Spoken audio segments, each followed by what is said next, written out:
How's it going, YouTube? My name's Daniel and welcome to my YouTube channel. In this video, I'm going to be walking through the sort of creative process of mapping a manufacturing process to the required data structures that would be used in an application for typical MES functionality. Now, this video is designed to be purely theoretical, and I think the concepts that I'm going to talk about are applicable to low-code MES solutions, off-the-shelf MES solutions, and custom software. So I hope that this is a fluid video that shows you my creative process of what goes through my head while I map a manufacturing process to a set of digital table structures, and this becomes the foundation of any type of application that you want to use alongside that process. So buckle up, let's go for a ride, and looking forward to hearing your thoughts.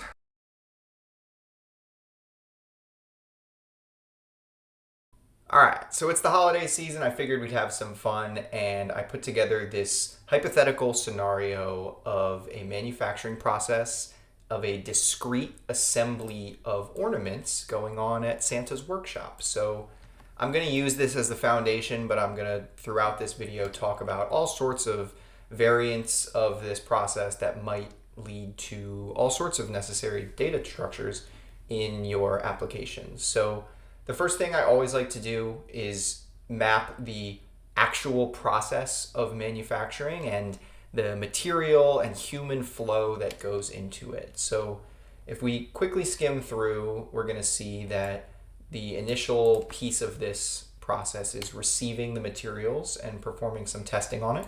So we'll map that.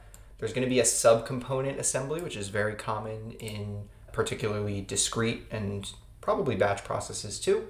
Then there's going to be an automated painting machine, and then there'll be a final assembly with some outbound or some finished good testing, and then packaging and shipping as well. So let's take this and start to form some diagrams. I'm going to walk you through this exactly as I am thinking through it myself. Again, I have not put too much thought into this, hoping to bring you guys through my creative process, which I think is the best way to get better at this type of thing. So let's start at the beginning. We have material receipt, testing, and then subcomponent assembly. So I have this very simple starting point that I've put together. Again, my first goal is to understand the physical scenario of material, machine, and human flow. So I have some key elements, people diagram in their own ways. It is totally up to you. I'm going to use this very simple structure, which works well for me. We're going to walk through the processes first. So there's some type of material receipt, and that leads to a material testing. Again, you're testing the incoming goods that you're getting from a supplier. This material testing, you'll see either done in-house, but also sometimes these material testing steps, you're actually just entering data from a PDF that the supplier sent you. All sorts of things, but in most applications, you're going to want to have data about the raw materials that will eventually be put into your product. So material receipt, material testing, and then we're going to assume that there's two sub-assemblies that are going on. So there's the ornament base and decorative elements. So let's map those as kind of simultaneous processes. So we'll call this the base assembly and then the decoration assembly. So again, making assumptions here, but I bet that this base would be something very repetitive and consistent. So probably not too many variants of this base assembly. But this decoration assembly is going to be a scenario where there's tons of different possibilities, so a high SKU count, and a lot of tribal knowledge required for those operators to maintain and create high quality products. So let's just make some more assumptions that this decoration would probably require quite few humans, but that this base assembly process is probably, pretty standardized or partially automated so that it's not really requiring a ton of human input and hopefully the yield there is much higher. Okay. Next step, there's this paint booth. So we can assume that painting is on both decorations and the base. So let's bring in this painting machine. And here, for the sake of hypotheticals, this painting machine looks like it's going to be a bottleneck. It's probably an expensive machine. It's painting both the base assembly and the decoration assemblies, which are going on at the same time. So you will tend to see these bottlenecks pop out when you go from multiple simultaneous processes into one machine. So let's actually map out these arrows real quick. We can see something like this. And anytime you have a process that's going from a bunch of people working on things at once into one machine that maybe has, one human, this is a bottleneck. And so this is something that you always want to keep your eye on, because it often represents the most opportunity for return on investment with good data and good systems. So think about any possible way that you can reduce the downtime of this painting machine or reduce rework or defects because of poor use of this painting machine. So you always want to be keeping a close eye on critical manufacturing steps. From there, out of the painting machine, there's going to be a final assembly step. And my hunch would be that in a final assembly step, you're probably going to have a bunch of workbenches. So I actually like to model these as a bunch of copies of each other. And so we can see that, there's maybe 3 workbenches where a human is doing final assembly. So let's go like this. Boom.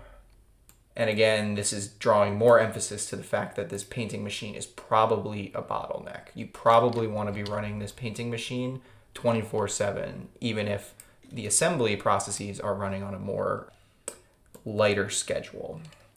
From the final assembly, there's going to be some testing. So let's go over here. Probably kind of similar to assembly, there's going to be a set of potential testing workbenches, maybe some divide and conquer where one operator is doing one test on many units, another one is doing a different test, or maybe they're going work order by work order. Both are possible.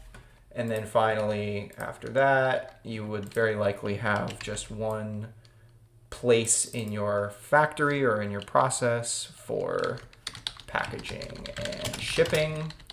One thing that is pretty common is for assemblies to also have a packaging process. So here, when I talk about this final packaging and shipping step, a lot of the time that might just be putting the finished good into bubble wrap inside of a cardboard box so that it can be shipped safely. But a lot of times these final assembly steps will include packaging, because different goods need to be packaged in certain ways. Different SKUs might have different labels, or in this case, maybe different size ornaments have to go inside of different size plastic boxing. So you have to think carefully when you hear the word packaging. Maybe this could just be called shipping, because realistically, there's probably a lot of packaging going on during the final assembly. So that's kind of my approach to thinking through the physical process and identifying where humans are along the way. Obviously, in a process like this, if you're truly making an application that is going to capture data along the way, there will likely be some form of interface for the material receipt, testing, all the way through each of your manufacturing steps. You'll want to know how many work orders are currently at the painting machine, how many work orders are currently at final assembly, et cetera, et cetera. So hopefully your end goal is to have an interface along each of these steps. What those interfaces look like can vary quite a bit. Some businesses, your material receipt might be entirely in your ERP system. Your material testing could be in a LIMS system. Your assembly steps could be in an MES, could be in multiple MESs, it could be in your ERP.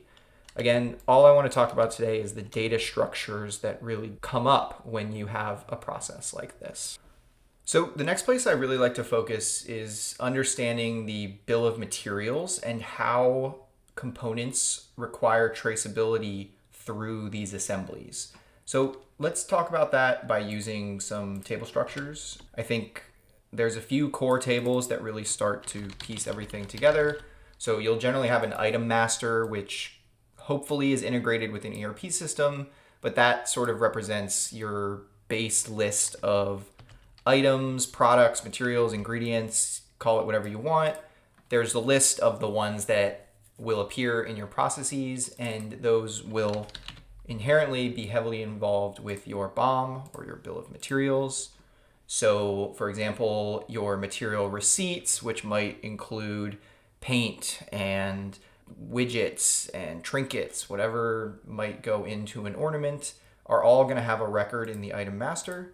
And as you move into your assemblies and to your multiple layers of assemblies, there will be many rows in these BOM tables that represent the items that go into an assembly and the quantity of those items. And it's hierarchical. So the items that get made in these base assemblies and these decoration assemblies eventually are on the bill of materials in a final assembly. And so these final assemblies might have 2 or 3 levels of bill of materials underneath them. So that's a super critical table.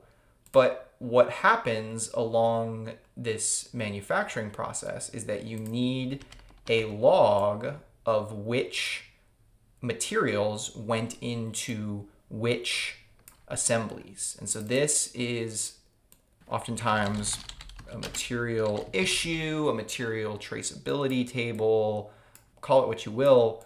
But the idea here is that this is a record of which materials went into which assemblies.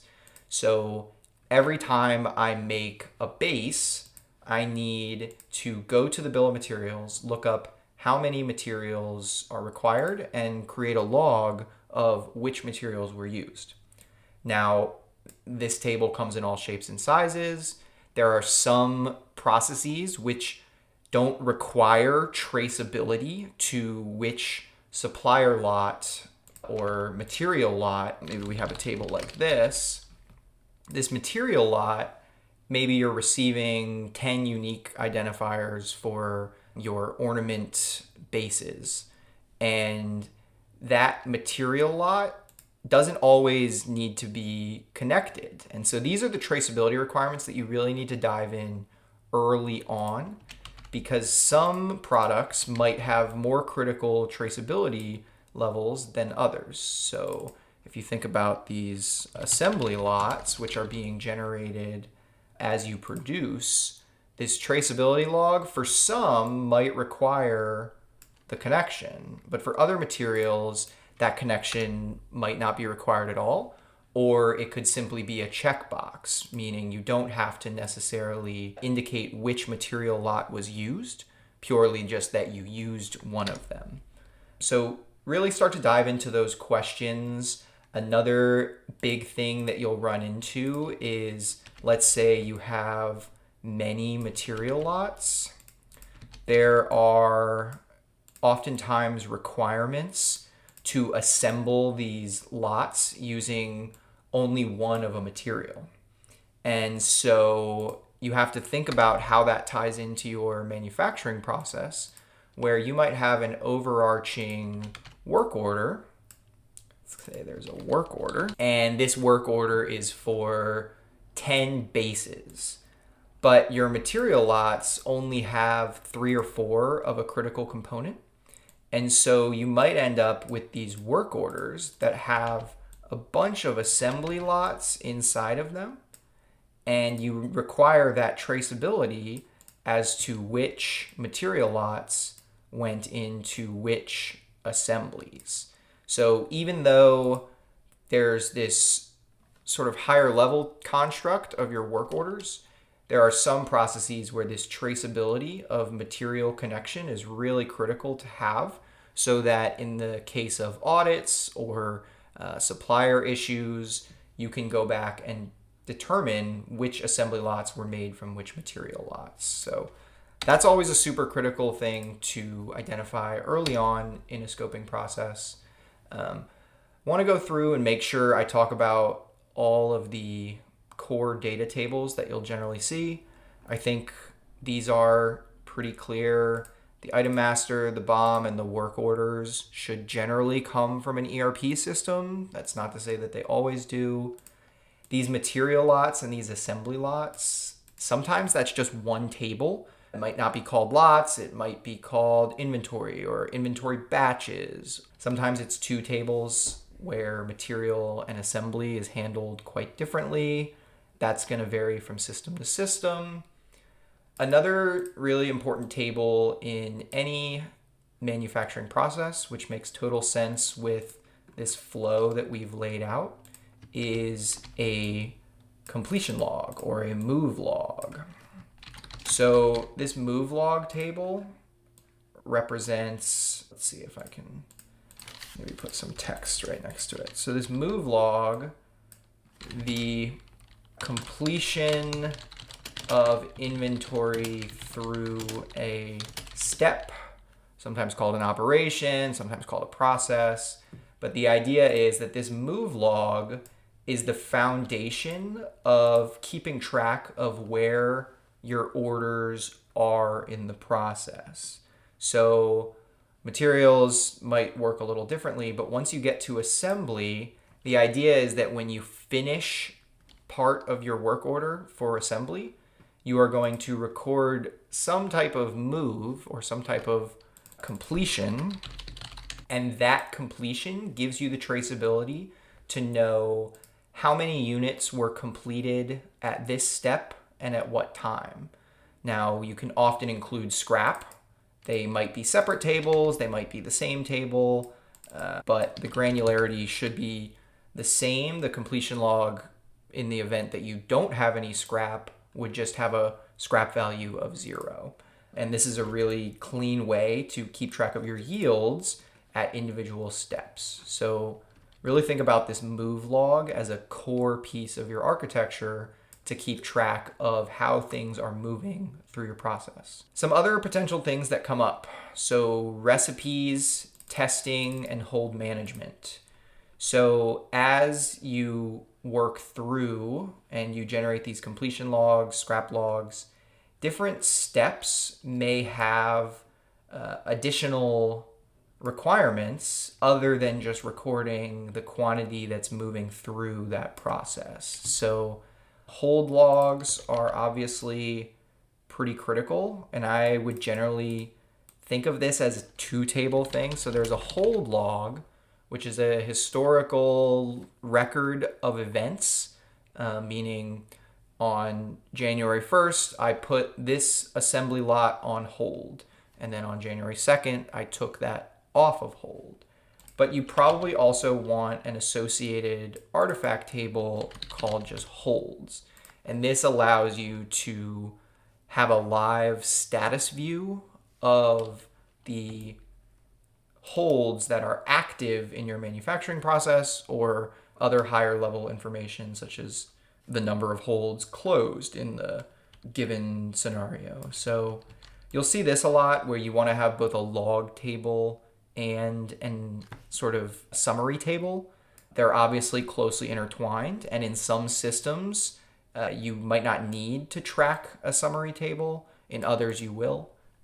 Other kind of configuration tables to think about are recipes and test data definition. So these are configuration tables that can be associated with an item. So recipes and test data definition. So this is mostly relevant when you have processes with a large number of SKUs. So these tables become necessary when you make maybe 500 different decorations, and a lot of them are really similar to each other, but you might have a recipe for what color to use. Obviously, some variance is going to come from the materials on that SKU, but recipes can be really critical for something like the painting machine, being able to have a different velocity on the paint nozzle for different parts that require different types of paint. So recipes are a pretty critical table that, again, can be in your ERP system, MES system, custom system.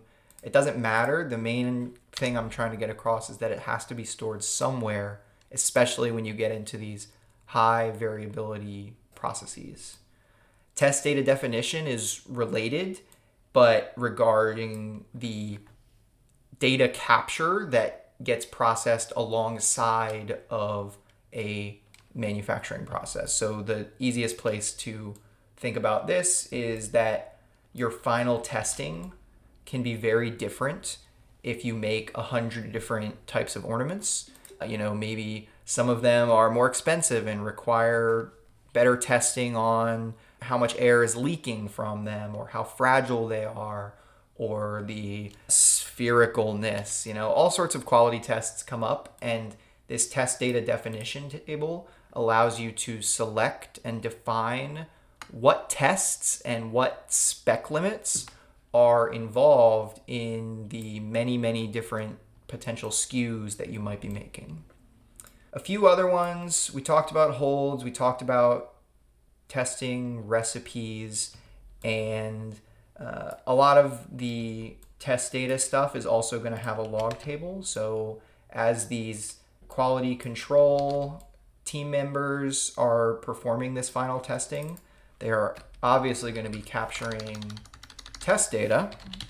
So that test data is a perpetual log of all the values that you're capturing against your materials, whether it's good or bad.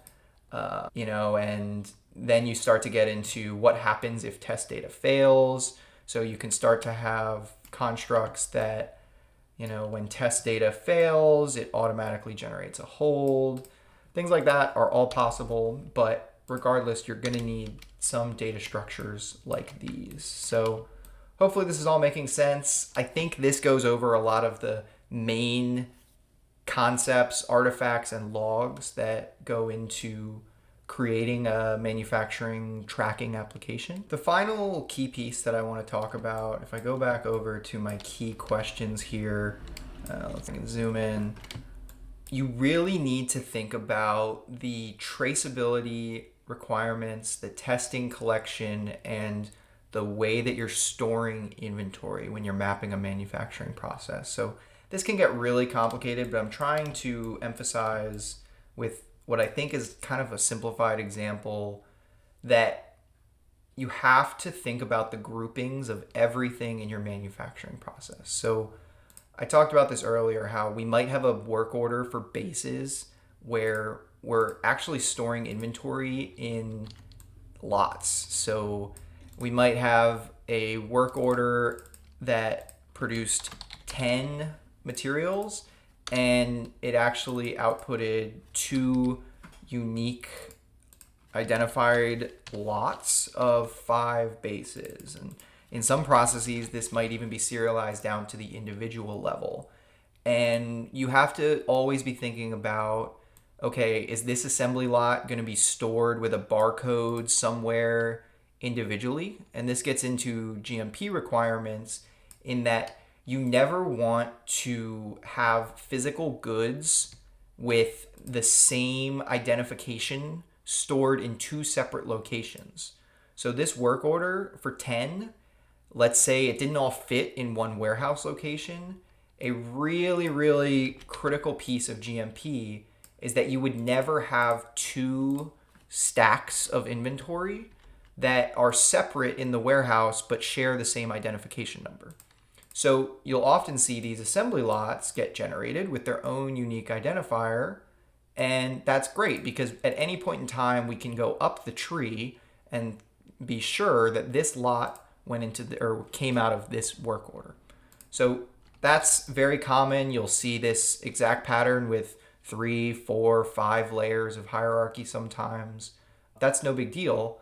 But you have to keep thinking that way as you move into traceability. So, for example, when someone is building this ornament, there's two potential options for connecting the base to the work order, right? They could scan the barcode of the work order number, and now they know which work order came into this ornament, or they could perform their traceability at the assembly lot level. And obviously, the more granular, the better. This is always going to be better for retroactive traceability.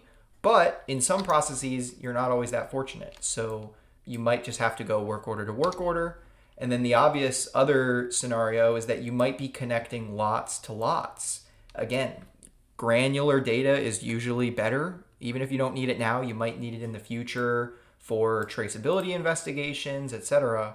But it's not always logical with the physical processes that are going on.